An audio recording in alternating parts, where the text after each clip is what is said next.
Actually mga kapupong ganito kasi yan. Simula nung sinibak sa pwesto itong si Torre, ay marami na ang mga espekulasyon o mga haka-haka ang nagsilabasan patungkol sa tunay na dahilan ng pangyayaring yan. Meron mga nagsasabi na baka daw ilagay sa NBI o sa DPWH itong si Torre.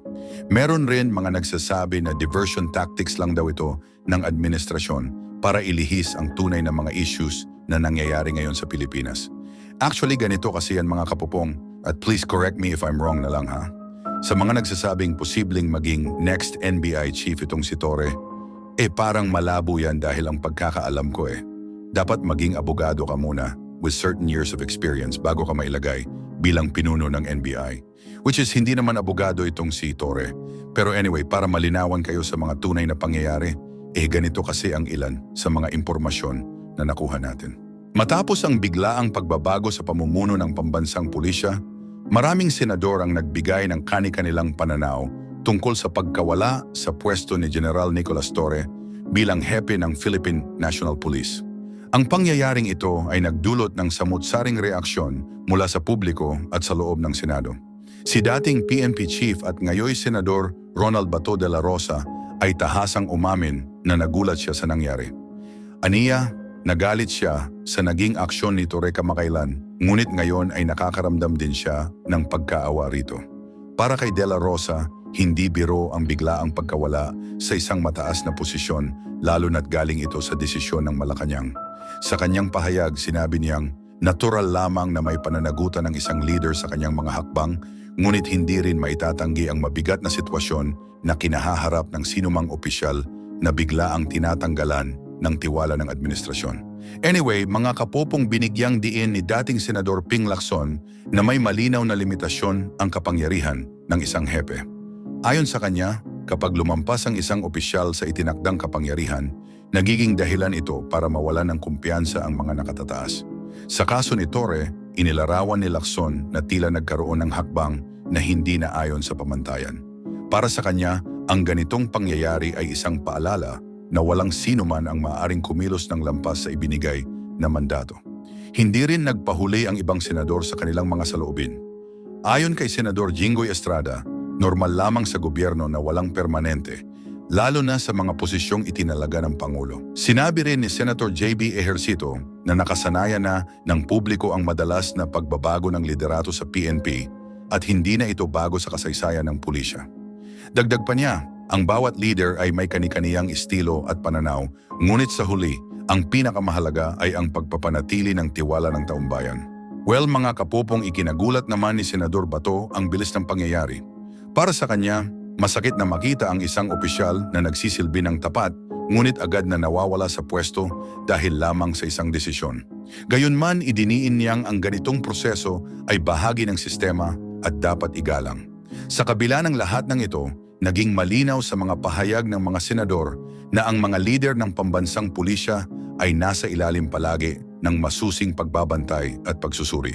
Ang bawat hakbang nila ay sinusukat hindi lamang ng mga nakatataas, kundi pati ng publiko na kanilang pinaglilingkuran.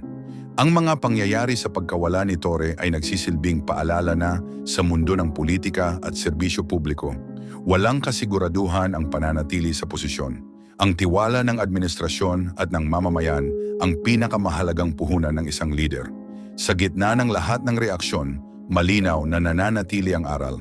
Ang isang opisyal, gaano man kataas ang ranggo, ay laging dapat magpakumbaba, sumunod sa limitasyon ng kanyang tungkulin, at manatiling tapat sa paninilbihan para sa kapakanan ng bayan.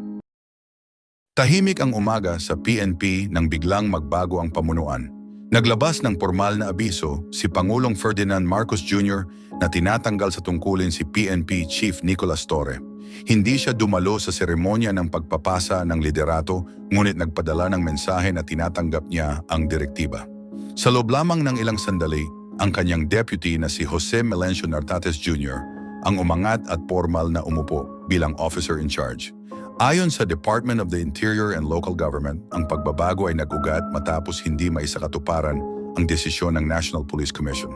Ilang araw bago ang insidente, naglabas ng resolusyon ng NAPOLCOM na nag-uutos na ibalik sa dati ang ilang senior officials na inilipat ng pwesto, kabilang na si Nartates. Hindi natuloy ang pagbabalik na ito kaya't kinailangan ng Pangulo na magpatupad ng aksyon upang mapanatili ang tiwala sa institusyon at ang tamang proseso. Ipinaliwanag ni Justice Secretary Boying Remulla na ang dating pinuno ay hindi kinasasangkutan ng anumang kasong administratibo o legal, ngunit mahalaga ang pagpapalit upang masiguro ang isang pamumuno. Si Nartates, na nagtapos sa Philippine Military Academy, ay naglingkod na bilang Regional Commander, NCRPO Chief at Deputy Chief for Administration. Sa seremonya, sinabi niya na ipagpapatuloy niya ang Rapid Response Initiative na ipinakilala ni Torre na layong makaresponde ang mga pulis sa loob ng 5 minuto sa oras ng emergency. Nangako rin siya na tututukan ang pagpigil sa mga paglabag, ang pagbabantay laban sa mga banta sa kapayapaan at pagpapalakas ng cyber at investigative operations. Idinagdag niya ang pagbibigay ng suporta sa mga pulis sa pamamagitan ng training, pagkilala at mga programang pangkapakanan, gayon din ang pagpapatibay ng seguridad sa mga mahahalagang pasilidad at pampublikong lugar.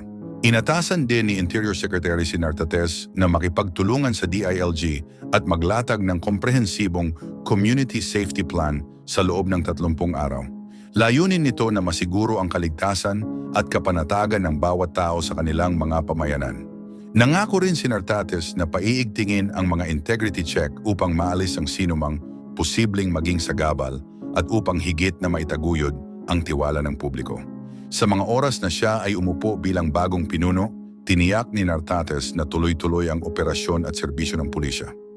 Nanawagan siya sa publiko na huwag basta maniwala sa mga haka-haka at sa halip ay magtiwala sa mga opisyal na pahayag. Ipinaalala rin ng mga opisyal na si Torre na nagpasimula ng mabilisang tugon at nangasiwa ng ilang sensitibong operasyon ay maaaring mabigyan pa ng ibang posisyon bagaman patuloy pa ang mga pag-uusap. Para sa ilan, ang mabilis na pagbabago sa pamumuno ay isang malinaw na aksyon upang mapanatiling matatag ang institusyon at masiguro ang pagkakaisa ng mga law enforcement agencies.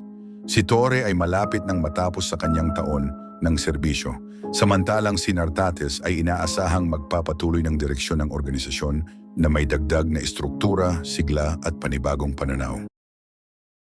Isang kaganapan ang nagbigay diin sa malaking pagbabago sa pamunuan ng pambansang kapulisan nang lumabas ang balita na opisyal nang inalis sa pwesto ang pinuno nito.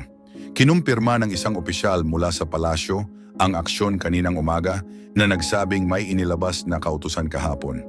Ang kautusang ito na pirmado ng naturang opisyal ay nag-aatas sa dating hepe na tiyakin ang maayos na paglilipat ng tungkulin, mga dokumento at iba pang mahahalagang bagay upang manatiling maayos ang serbisyo publiko. Ayon sa mga ulat mula sa iba't ibang himpilan ng balita, walang malinaw na dahilan na ibinigay kaugnay ng biglaang pagbabago sa pamumuno. Sinubukan ng media na humingi ng pahayag mula sa dating hepe at maging sa pambansang pulisya, ngunit wala pang tugon sa oras ng paglalathala ng mga ulat. Kung tutuusin, maiksi lamang ang kanyang panahon bilang pinuno dahil 3 buwan pa lamang mula nang siya ay umupo noong unang bahagi ng Hunyo ngayong taon. Bago pa man ito, kilala na siya sa loob ng organisasyon dahil sa kanyang matagal na serbisyo. Nagsimula siya sa propesyon bilang miyembro ng Pambansang Akademya ng Pulisya at siya ang unang nakarating sa pinakamataas na posisyon mula sa kanyang klase. Sa mga oras na bago pa siya itinalaga bilang hepe, namuno siya sa isang mahalagang grupo ng investigasyon na nasangkot ng mga kilalang personalidad. Siya rin ay naging tampok sa publiko dahil sa isang natatanging fundraising event. Pumayag siya na makipagharap sa isang charity boxing match. Ang nasabing palaro ay nakapagbigay ng malaking suporta para sa mga pamilyang naapektuhan ng matinding pag-ulan. Ginawa ito sa isang kilalang lugar sa Maynila, ngunit sa mismong araw ng sagupaan ay hindi dumalo ang kanyang kalaban kaya siya ang idineklarang panalo. Matapos nito, sa isang mahalagang talumpati, masayang sinabi ng Pangulo na siya ang kampeon na nagdala ng magaan na usapan tungkol sa kanyang serbisyo. Ang kanyang pag-angat bilang pinuno ay nangyari matapos palitan ang naunang hepe na nanilbihan mula pa noong unang bahagi ng nakaraang taon hanggang sa kalagitnaan ng taong ito. Bagaman hindi sinabi ang tiyak na dahilan ng kanyang pag-alis, binigyang diin sa memorandum ang kahalagahan ng pagpapatuloy ng operasyon. Nakasulat dito na dapat kaagad isagawa ang maayos na turnover ng lahat ng kaugnay na bagay sa opisina. Kasabay nito, ipinagpaliban din ang nakatakdang press briefing kasama ang kalihim ng interior matapos ang biglaang pagbabago. Pero ang malaking tanong ngayon mga kapuponge, sino sa palagay nyo ang ipapalit bilang bagong PNP chief? Well, okay lang ba na i-comment nyo ang inyong sagot sa comment section?